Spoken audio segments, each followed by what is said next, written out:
Simposium ke-12 akan dipandu oleh moderator yang kami hormati Dr. Made AM Inggas, spesialis bedah saraf FINPS. Sebelumnya saya akan membacakan CV singkat dari moderator. Dr. Made AM Inggas, spesialis bedah saraf FINPS, lahir di Singaraja, Bali, pada tanggal 18 Januari 1974. Latar belakang pendidikan, tamat pendidikan dokter dan mendapat gelar dokter di Universitas Gadjah Mada, Yogyakarta pada tahun 1999. Lalu tamat pendidikan spesialis bedah umum di Rumah Sakit Sutomo Universitas Airlangga tahun 2005. Tamat pendidikan spesialis bedah saraf di Rumah Sakit Sutomo Unair 2009. Lalu menjadi diploma di Functional Neurosurgery Canggung Memorial University Hospital Taoyuan, Taiwan and Women Medical University Hospital, Tokyo, Japan pada tahun 2011. Lalu tamat pendidikan doktor atau S3 di Universitas Hasanuddin Makassar 2015. Selanjutnya Dr. Made AM Inggas merupakan dokter spesialis bedah saraf di Mokhtar Riyadi Comprehensive Cancer, Jakarta 2009 hingga sekarang. Dr. Made juga merupakan pengajar di Fakultas Kedokteran Universitas Pelita Harapan, Kota Tangerang 2010 hingga sekarang. Dr. Made juga merupakan Ketua Departemen Bedah dan Bedah Saraf di Rumah Sakit Siloam Semanggi, Jakarta. Baiklah, untuk mempersingkat waktu, kepada Dr. Made AM Inggas, spesialis bedah saraf, untuk menjadi moderator pada Simposium 12 ini, kami persilahkan dengan segala hormat, Dokter. Baik. Terima kasih Dr. Fadli Pahlevi sebagai host dan komite dari acara ini. Terima kasih juga sudah introduksi saya sebagai moderator. Pertama-tama saya mau tanya dulu, suara saya jelas ya, Dr. Fadli? Sudah jelas, Dr. Made. Baik. Ya, jadi puji Tuhan, alhamdulillah. Kali ini di sesi 12 kita bertemu di sesi neurosurgery functional neurosurgery atau bedah saraf fungsional. Merupakan cabang bedah saraf yang biasanya kita menerapi atau melakukan pengobatan fungsi, memperbaiki fungsi daripada memperbaiki struktur. Ya, banyak penyakit-penyakit yang disebabkan karena kelainan fungsi saja tanpa kelainan struktur. Nah, itu neurofungsional melakukan tugasnya di sana. Di kali ini kita sangat berterima kasih dan sangat bangga sudah bisa menghadirkan dua pembicara yang luar biasa, yaitu adalah Dr. Fahmi, SPBS FNPS, yang akan membahas mengenai penyakit movement disorder, dan Dr. Yuris Bakhtiar, PhD, SPBS FNPS, yang membahas dengan epilepsi. Beliau kedua ini adalah memang ahli di bidangnya masing-masing yang akan kita dengar presentasinya. Izin Dr. Fadli, kita mau presentasi yang pertama ada kurikulum vitae dari Dr. Fahmi. Baik, berikut kurikulum vitae dari pembicara pertama kita, Dr. Ahmad Fahmi, SPBS FNPS. Beliau melewatkan pendidikan di Universitas Airlangga Surabaya S1, kemudian untuk spesialis bedah saraf juga di Universitas Airlangga Surabaya, dan terakhir beliau menamatkan PhD-nya di Universitas Airlangga Surabaya. Banyak asosiasi yang beliau ikuti, baik itu nasional maupun internasional, luar biasa. Oke, sebelumnya saya akan menyampaikan judul beliau untuk kali ini 20 menit, yaitu Overview and Surgical Treatment for Movement Disorder.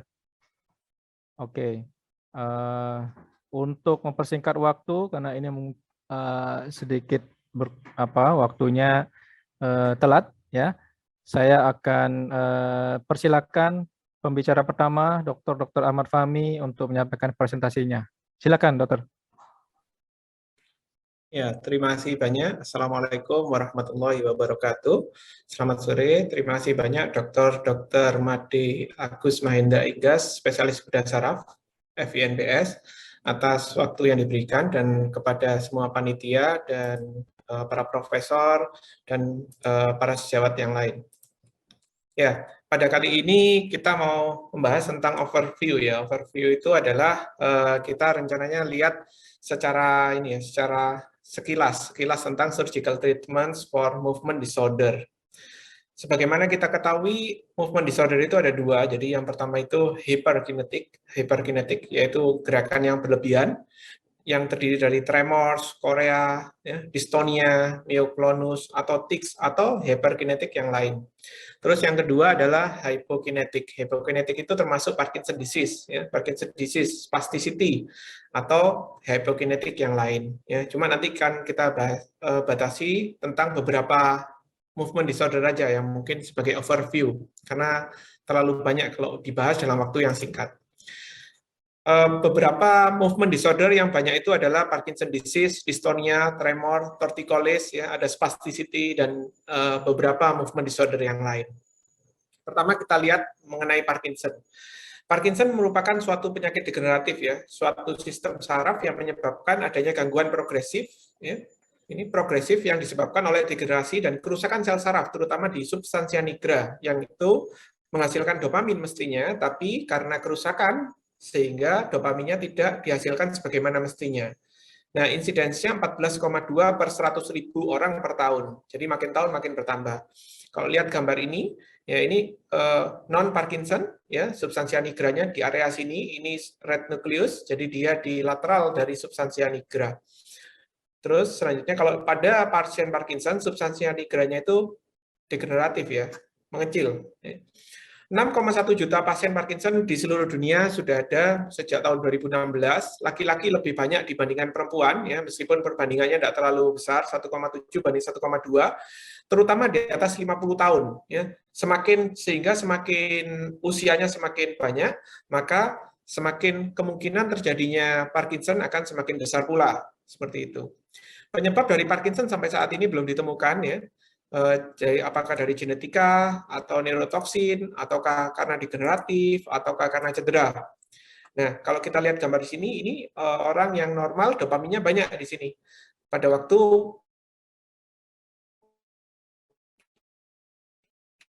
terjadi Parkinson, dopaminnya dihasilkannya sangat sedikit. Yang terjadi pada Parkinson, ya, itu melibatkan berbagai hal, ya, berbagai hal, meliputi dari korteks, putamen, globus pallidus, thalamus, sampai kembali lagi ke korteks. Nah, pada orang dengan Parkinson, maka jika ada stimulasi di korteks, maka efek glutaminergiknya akan meningkat, ya. Yang seharusnya putamen ini memberikan efek GABAergic yang meningkat, maka karena ada stimulasi di sini, maka efek GABAergicnya, yaitu efek hambatannya itu turun. Kenapa? Karena produksi dari dopamin, terutama D1, D1 ini fungsinya dia itu, dopamin 1 itu adalah dia menstimulasi. Beda dengan D2, dia menghambat, jadi kebalikannya. Pada D1 dia menstimulasi, ya karena kurang stimulasinya maka hambatannya turun. Karena hambatannya turun, maka hambatan GPI terhadap ventral intermediate akan meningkat. Karena meningkat hambatannya, maka stimulasi ke korteks akan turun. Ya, kalau stimulasi ke korteks akan turun, maka yang terjadi apa? Bradykinesia, rigidity, ya, kelambatan, kekakuan gitu seperti itu. Nah, pada saat yang sama terjadi tidak balance dari asetilkolin di situ di area putamen, ya. Kelistrikannya terganggu di sini yang kita namakan namanya reverberating system. Nah, pada saat terjadi reverberating system, maka di situ akan terjadi arus balik, ya, arus balik yang terus-menerus. Sehingga terjadi spastik, terus terjadi relax, spastik dan relax. Itu makanya itu terjadilah tremor di situ.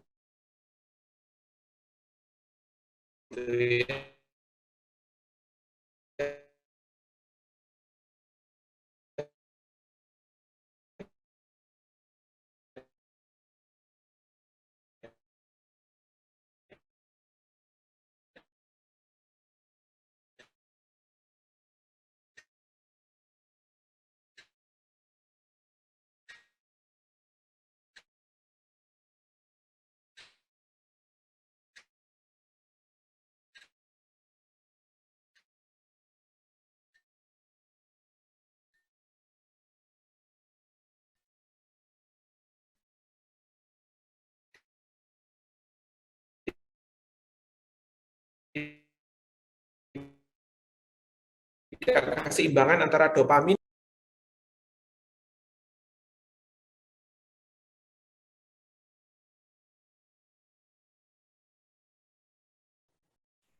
Halo, oh mohon maaf, putus ya.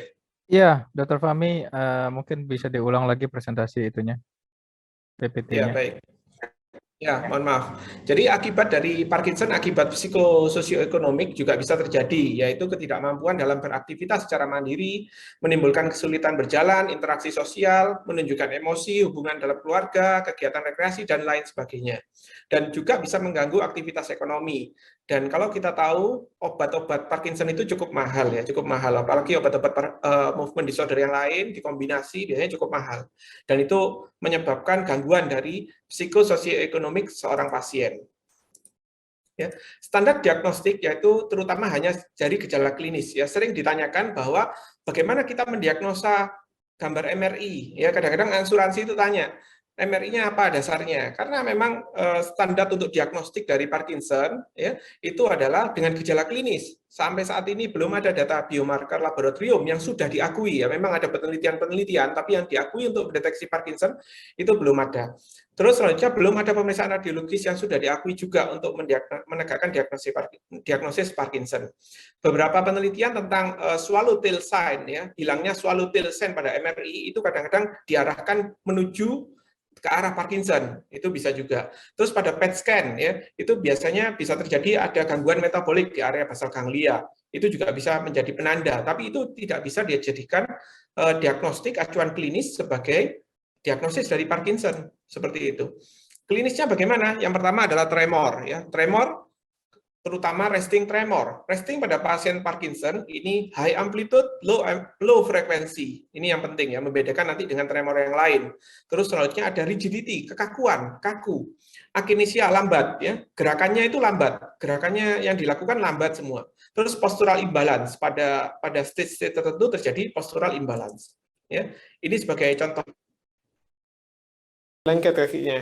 Ya, kakinya lengket ya, nggak bisa jalan, rigid, kaku. Kita lihat ini resting tremor ya, tremornya itu high amplitude, low frequency. Beda nanti dengan tremor pada essential tremor atau intention tremor atau cerebral. Seperti ini high amplitude, low frequency. Ya. Gejala lainnya yang menyertai telapak kaki terasa lengket di lantai, gerak refleks berkurang, lambat merespon pembicaraan orang, air liur bertambah, suara menghilang, tulisan makin lama makin kecil dan sulit dibaca, kesulitan tanda tangan, indera pembauan berkurang, ya, gangguan irama tidur, biasanya insomnia, hilangnya ekspresi wajah, gangguan buang air besar, sulit memulai jalan, menekuk postur tubuh, ya. Terus depresi, kalau yang terakhir bisa terjadi depresi demensia, dan cenderung pasien Parkinson biasanya sangat cemas, ya, gampang cemasnya. Kalau kita berikan obat, biasanya terjadi namanya respon on-off. Kalau memang itu betul Parkinson, dan biasanya kita nilai dengan skor UPDRS, ya, Unified Parkinson's Disease Rating Scale. Nah, ini kita evaluasi setelah minum obat kondisinya enak, 1 jam 2 jam off, minum obat lagi enak lagi, terus selanjutnya efek obat hilang, off lagi. Seperti ini. Ini terjadi dalam waktu 24 jam. Ini contoh pada pasien misalnya yang tadi, ini sebelum minum obat. Jalan? Obat? Iya, begitu kita berikan obat. Begitu semua, ya? Kita berikan obat. Lari. Jadi kinesianya hilang, rigidity-nya hilang, tremornya hilang. Ini hanya 1 jam. Tapi masalahnya adalah orang ini, obat ini bereaksi hanya 1 jam atau 2 jam. Mungkin pada waktu awal itu bisa lama, bisa 5 jam, 6 jam. Tapi dari waktu ke waktu, seiring dengan progresifnya Parkinson, makin menurun. Nah, ini ya, kalau kita lihat stadium dari Parkinson, Hahn and Yahr, ya. Yang pertama 1 sisi, grade 1, grade 2, 2 sisi, grade 3, 2 sisi ditambah dengan disabilitas ringan dan sedang, grade 4 disabilitas berat, ditambah masih bisa jalan, ya, atau duduk tanpa dibantu, dan yang grade 5 di tempat tidur atau di kursi roda dengan bantuan. Yang bisa dilakukan suatu tindakan yang mana? Ya kurang lebih ya sekitar antara grade 2 sampai grade 4. Kalau sudah grade 5, dilakukan tindakan pun tidak ada manfaatnya. Diferensial diagnosis banyak ya, drug induced ya. Kita harus mempelajari pengobatan pasien dengan baik. Apakah pasien itu menggunakan suatu obat-obatan atau berinteraksi dengan bahan-bahan kimia di sekitarnya. ya, karena bisa terjadi itu bukan Parkinson murni, bisa jadi itu adalah Parkinson sekunder atau infeksi, postencefalitis, HIV, ensefalopati itu juga bisa menyebabkan gangguan seperti Parkinson gitu ya, seperti Parkinson, tapi belum tentu Parkinson. Ya, kita baru-baru ini juga dapat seperti itu. Sifilis, jamur, ya, mycoplasma, ya, pneumonia, Whipple disease, mirip PSP, ya, atau Creutzfeldt-Jakob itu juga bisa. Yang lain degenerative disease, PSP, MSA, ya, multiple system atrophy, corticobasal syndrome, Alzheimer, frontotemporal dementia atau Wilson disease atau Huntington disease. Ya. Yang lain ada banyak lagi, ya, banyak lagi diferensial diagnosis dari Parkinson. Ini penting sebelum kita melakukan suatu tindakan surgery, ya, karena dengan memilih pasien yang tepat hasilnya juga akan baik. Lainnya vascular Parkinson, dan yang paling sering adalah normal pressure hydrocephalus. Kita harus hati-hati dengan normal pressure hydrocephalus, bisa jadi itu belum tentu Parkinson. Oleh karena itu, MRI sangat diperlukan pada pasien Parkinson sebelum kita melakukan suatu tindakan operasi. 4 hal yang paling mungkin ya mirip dengan Parkinson disease. Lower body half Parkinsonism, ini bisa NPH dengan triasnya yang ada, gangguan memori, gangguan gait, inkontinensia urin, terus drug-induced Parkinson, cervical myelopathy, dan essential tremor. Treatmentnya, ya, obat. Yang pertama obat L-dopa, levodopa, ya, dopamin agonis, antikolinergik, ya, monoamin oksidase inhibitor. Yang kedua adalah ini kita mulai menginjak tentang operasi, yaitu thalamotomi, palidotomi, subthalamotomi, lesi pada palidothalamic tract. Ya. Deep brain stimulation ini bisa dari bilateral subthalamic nucleus atau bilateral globus pallidus internus. Ya. Obat-obatan ya, ini sangat bermanfaat, tapi biasanya untuk meringankan gejala dari Parkinson, ya, tapi tidak untuk menyembuhkan. Sampai saat ini penyembuhannya belum bisa didapatkan. Operasi apa yang bisa kita lakukan yaitu pembedahan lesioning. Ya, lesioning ini bisa meringankan gejala Parkinson antara 80-90%, lebih baik dari kondisi sebelumnya. Ya. Ini sangat efektif untuk meringankan gejala seperti tremor, gerakan tidak terkendali, atau kekakuan atau kelambatan. Jadi kita memakai alat stereotaktik seperti ini. Selanjutnya kita berikan stimulasi, ya, ya, dengan alat radiofrekuensi. Terus selanjutnya diberikan pemanasan 45 derajat Celcius selama 30 detik. Kalau hasilnya bagus, maka pemanasannya ditingkatkan menjadi 75 derajat Celcius selama 30 detik dengan harapan hasilnya lebih permanen. Ini sebagai contoh, setelah di lesioning, ya, palidotomi. Ya, ini sebelum dilakukan palidotomi, jalannya kaku, rigid, lambat, tremor. Ya. Begitu kita lakukan palidotomi, dia bisa lari seperti ini, dan ini bisa dialami oleh pasien ini sepanjang hari, tidak seperti kalau dengan obat on off gitu, seperti itu. Ya. Ini post right PTT lesion, palidothalamic tract lesion, ya. Ini sebelumnya, sebelum dilakukan suatu tindakan. Sekarang angkat tangan kiri. Sebelum dilakukan suatu tindakan, tangannya tremor, kaku, ya, kaku, jadi tidak luas, gerakannya tidak luas, lambat. Ya. Tapi ini kita lihat pada saat setelah dilakukan post right PTT lesioning. Ya. Hasilnya jauh lebih baik. Ya. Bradykinesinya berkurang, rigidity-nya berkurang. Ya. Ini PTT lesioning atau dulu disebut dengan kapotomi namanya. Yang kedua selain Parkinson adalah tremor. Ini bentuk paling banyak pada movement disorder dewasa. Involuntary, rhythmic, oscillatory movement pada bagian tubuh. Ya. Tipe tremor. Yang pertama adalah rest tremor. Rest tremor ini seperti Parkinson tadi. Yang kedua adalah action tremor. Ini bisa kinetik, bisa postural, bisa task or position spesifik. Jadi kalau melakukan sesuatu itu baru tremor, tapi kalau tidak melakukan suatu hal itu tidak tremor, mirip dengan writer's cramp. Atau isometrik. Penting untuk mendiagnosis dengan benar, ya. Anamnesa sangat penting, klinis, ya, terutama klinis. Yang kedua, etiologinya, apakah ini memang benar Parkinson disease primer atau sekunder atau kelainan gerak yang lain gitu, ya. Bisa terjadi seperti pada baru-baru ini, subdural hemorrhage itu bisa terjadi mirip seperti Parkinson juga, itu bisa terjadi. Ya.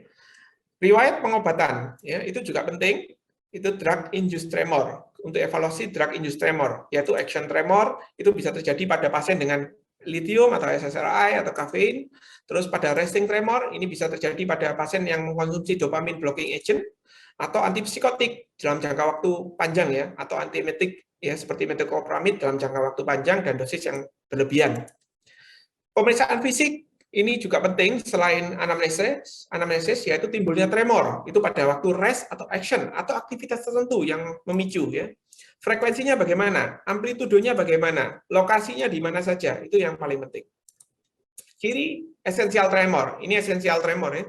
Merupakan action tremor, timbul pada pergerakan dan postur, frekuensi menurun pada posisi tidur, frekuensinya 4-10 Hz ya. Beda dengan Parkinson. Kalau Parkinson lebih rendah. Pada umumnya kedua tangan, dimulai dari muda. Dapat terjadi pada kepala dan suara ya. Suara bibir biasanya gitu. Tidak terdapat gangguan neurologis lainnya. Tips pemeriksaan, bagaimana cara kita memeriksa? Tulisan tangan, menuang air dari gelas ke gelas, Archimedes spiral drawing ya. Seperti ini contoh, ini pada pasien Parkinson ya, Parkinson tremor. Terus Ya. coba nulis Sulit papan. menulis. Ya, menulis pun sulit, ya. Nggak bisa. Ya. Sulit ya. Sulit Ya, ya. tidak didapatkan Coba kelambatan, buat kekakuan, lingkaran, atau ataksia, atau dystonia ini kalau pada tremor. Pengobatan pada Sulit tremor, ya. terutama Terus propranolol, primidon, topiramat. Ya. Operasi tidak selalu membuat 100% normal life, tapi tujuannya adalah improve quality of life. Ya. Ini contohnya, pada waktu kita melakukan lesioning, ya, ini kita lakukan lesioning, pada waktu kita masukkan alat, maka tremornya akan berhenti. Ya. Berhenti, ya, berkurang ya. Ini kakinya masih ada, tapi begitu kita lakukan lesioning betul-betul, ini berhenti, betul-betul berhenti ya di satu sisi, ya seperti itu. Ini juga contoh yang lain pada pasien dengan tremor ya, tremor kanan kiri. Ya. Ini kita lakukan lesioning, thalamotomy. Ya. Ini setelah dilakukan suatu tindakan, ini sebelum dilakukan tindakan. Ya. Tremornya banyak sekali berkurang. Yang ketiga adalah dystonia.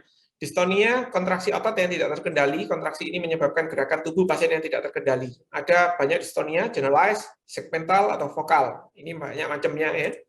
Obat-obatan biasanya bisa diberikan pada dystonia, terutama misalnya pada Segawa disease atau DYT5, itu levodopa. Yang lain biasanya lorazepam, clonazepam, baclofen, diazepam, atau kombinasi ya dengan arkin, trihexyphenidyl gitu ya. Operasi yang bisa dilakukan pada dystonia biasanya palidotomi, DBS pada globus pallidus internus, atau peripheral nerve denervation. Untuk cervical dystonia, kita harus menentukan area otot mana yang itu bermasalah. Ya. Apakah itu horizontal rotation, ya, atau torticollis, atau laterocollis, atau retrocollis, atau antecollis. Ini sangat penting.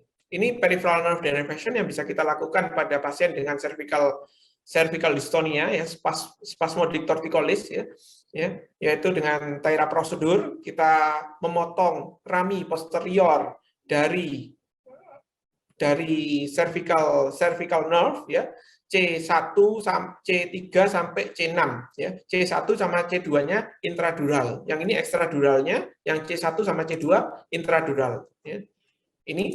Ini sebelum suatu dilakukan tindakan pasien dengan torticollis, biasanya kita menilai ini dengan namanya ada Swiss score.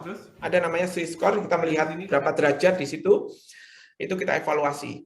Ini setelah dilakukan tindakan operasi ya cukup baik ya, banyak berkurang torticollisnya.